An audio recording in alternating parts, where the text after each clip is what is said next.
death. An empty tomb.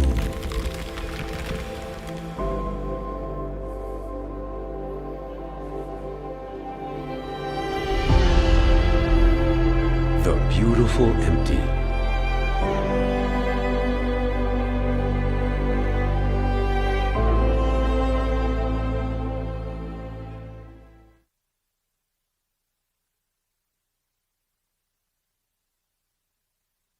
My wife, Nikki, is obsessed with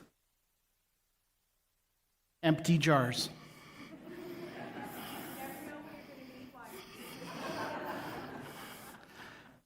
As far as obsessions go, this is pretty harmless, so for the most part, I just keep it to myself.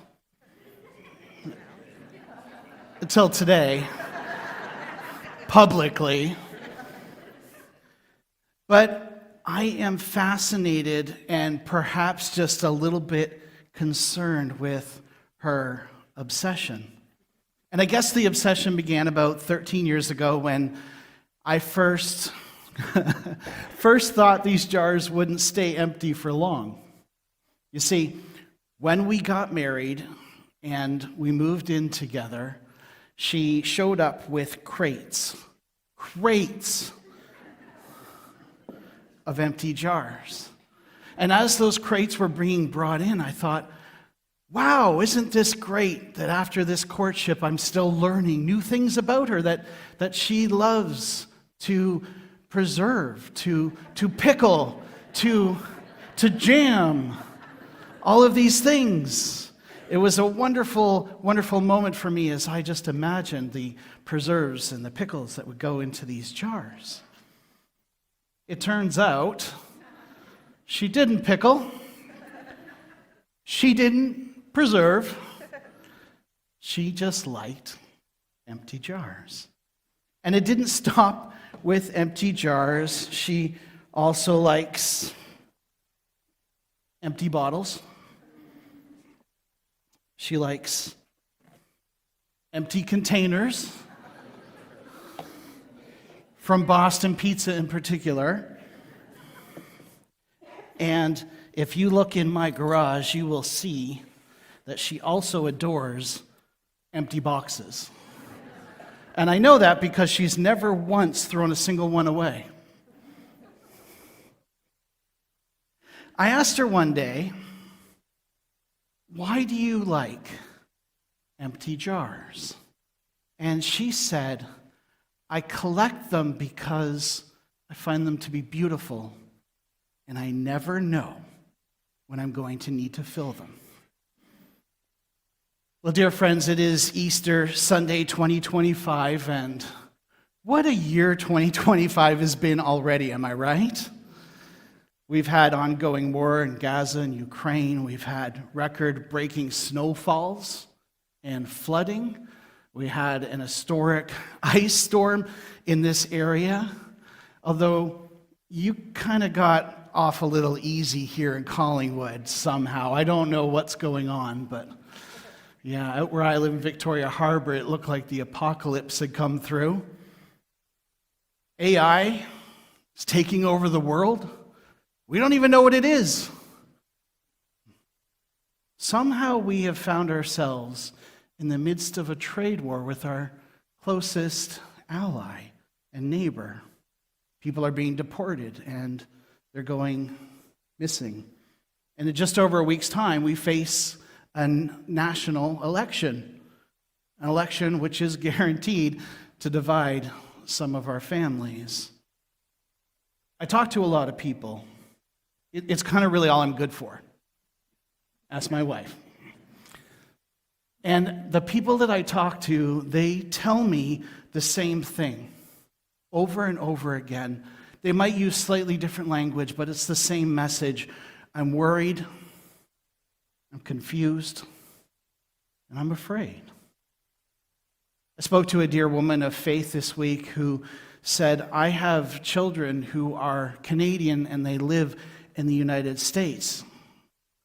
She said, I read every article, every blog post. I'm always waiting for news. I'm in touch with every policy change made south of the border because I'm afraid for my kids.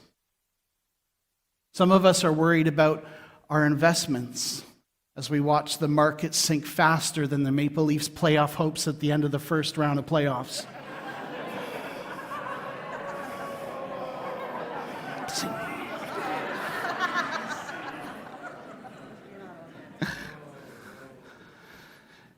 And then there's those of us who are just struggling to buy groceries.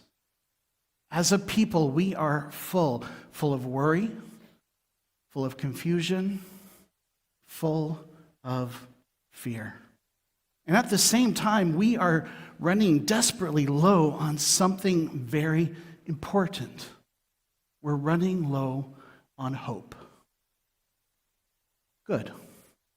Good. I only say good because I think this means that we are collectively in a place to understand the surprising events of Easter Sunday. Luke tells us what happened. He tells us that on the first day of the week, very early in the morning, the women took the spices they had prepared and they went to the tomb. Now, if you're acquainted with the Easter story at all, then this opening line is probably extremely familiar to you, perhaps a little too familiar.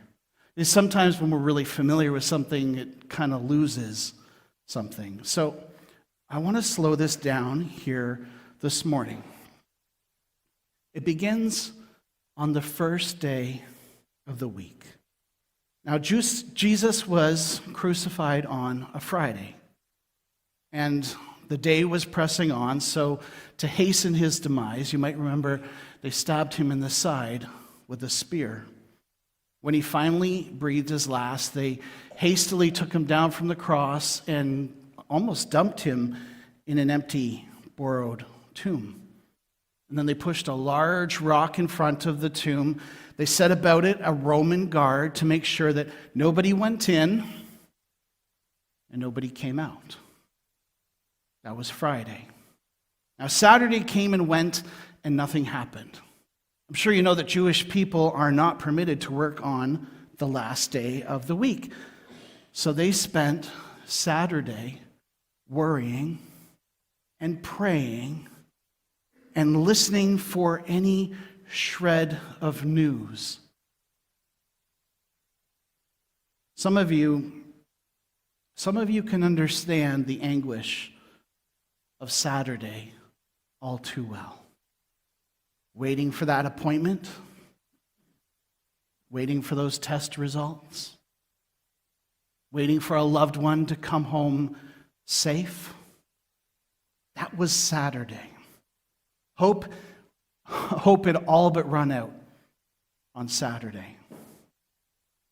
But very early in the morning, on Sunday morning, all bets were off.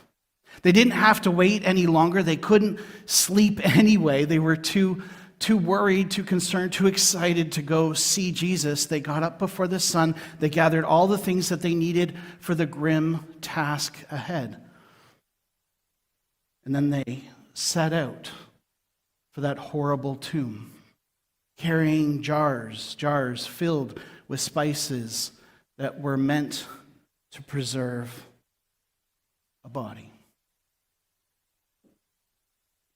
You see, they had watched how Jesus died in humiliation. He was naked, bleeding, a crown of thorns pressed into his skull in abject mockery. And they thought, perhaps if he died in shame, at least we could provide his body with some modicum of dignity in death.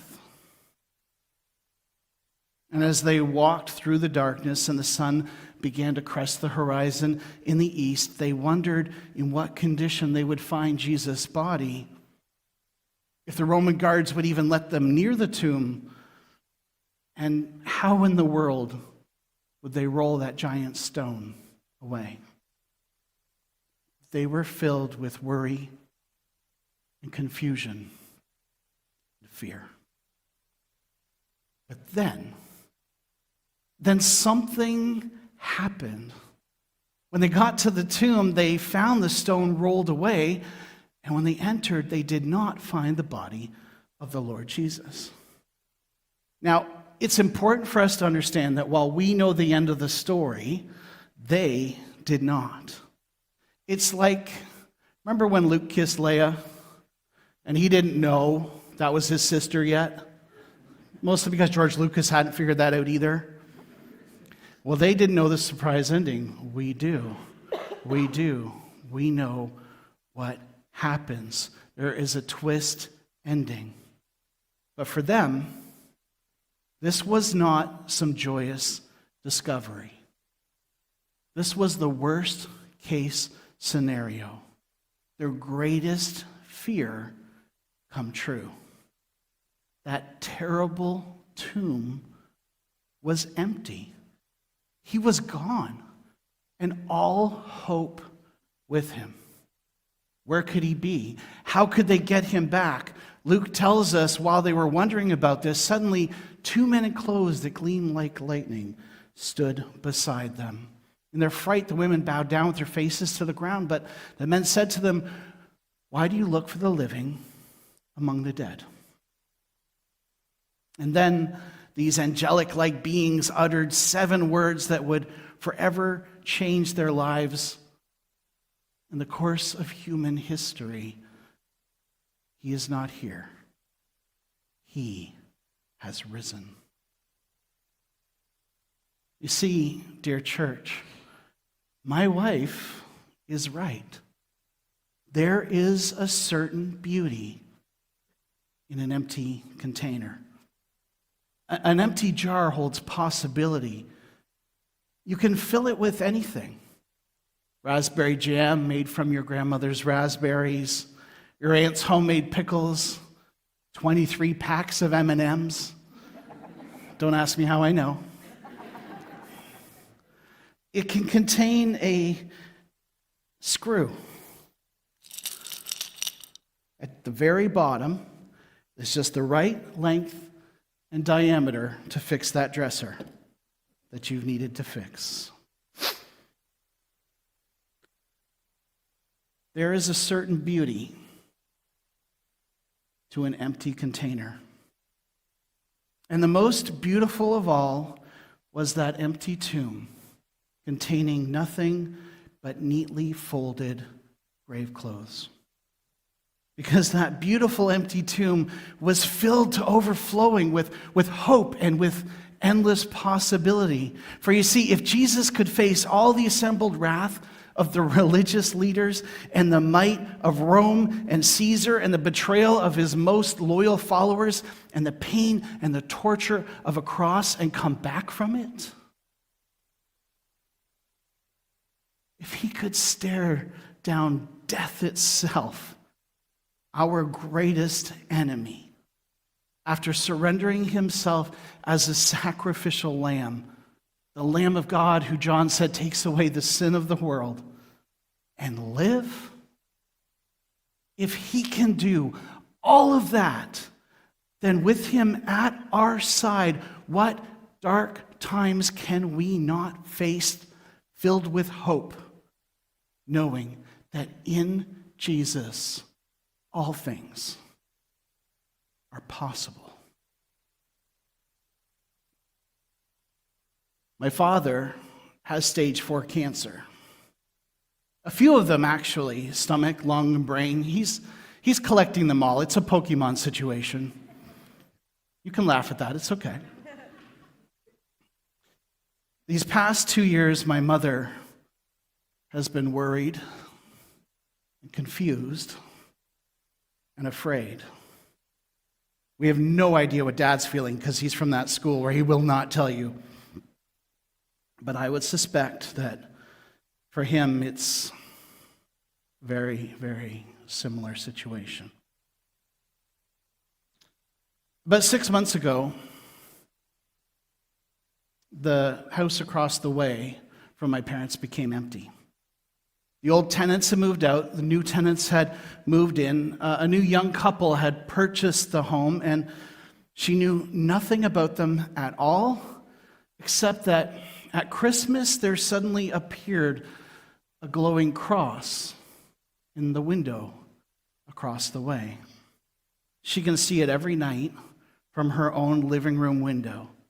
And she would look at it across the way and she would wonder who put it there and why and what does it mean. Over time, this glowing cross became a constant for her. Every night it would shine through her window from a distance. Well, just this week, she was at her church, and she was meeting with some ladies, and the topic of religious decorations came up. And as they were talking about it, my mom mentioned how this glowing cross across the way had come to mean quite a bit for her, but that she knew nothing at all of the people who had placed it there. And a woman in the group, as it turns out, said, "I know the house you're talking about. I know the people. They're a young immigrant couple in their late 20s. They're new Christians. He's just been baptized. She, tragically, has just suffered a miscarriage." Well, this hit home for my mom because she walked that journey of loss with Nikki and myself about a year and a half before Paxton was born. She knew how much it had torn us up to lose a child before it was old enough to draw a breath or open its eyes and see its mom and dad. So, Mom decided that she needed to do something, but she didn't know what. She didn't know how to break the ice. Meanwhile, my dad was baking bread, and my dad bakes really good bread. Before she knew it, she was marching across the lawn with a fresh, warm loaf tucked under her arm. She knocked on the door. She introduced herself as a neighbor, pointed to her house, and when the woman saw the fresh bread, she invited her in. Mom didn't stay long. Supper was just being served, and she didn't want to impose. But before she left, she said this. She said, "My husband has stage 4 cancer. I'm worried, I'm confused, and I'm afraid. But when I look out my living room window and I see that glowing cross, it reminds me that I will never be alone. That no matter what, God is with me, and He will help me carry this burden." As my mom was telling me this story, I was driving home from church. I said, "So what did she say?" "Nothing. Nothing," my mom replied. She just reached out and wrapped her arms around me and held me close. I guess nothing needed to be said as two wounded and hurting women comforted each other in the glow of a cross. Folks, collectively we are worried, confused, and afraid. And there is probably stuff going on in your own personal life that seems nearly hopeless. But when we stand before that empty tomb, when we stand before that beautiful empty tomb, how can we not be filled with hope? Hope in this life and hope in the life to come. As the old hymn goes, because He lives, I can face tomorrow. Because He lives, all fear is gone. because I know he holds the future. And life is worth the living just because he lives. Let us stand together and sing.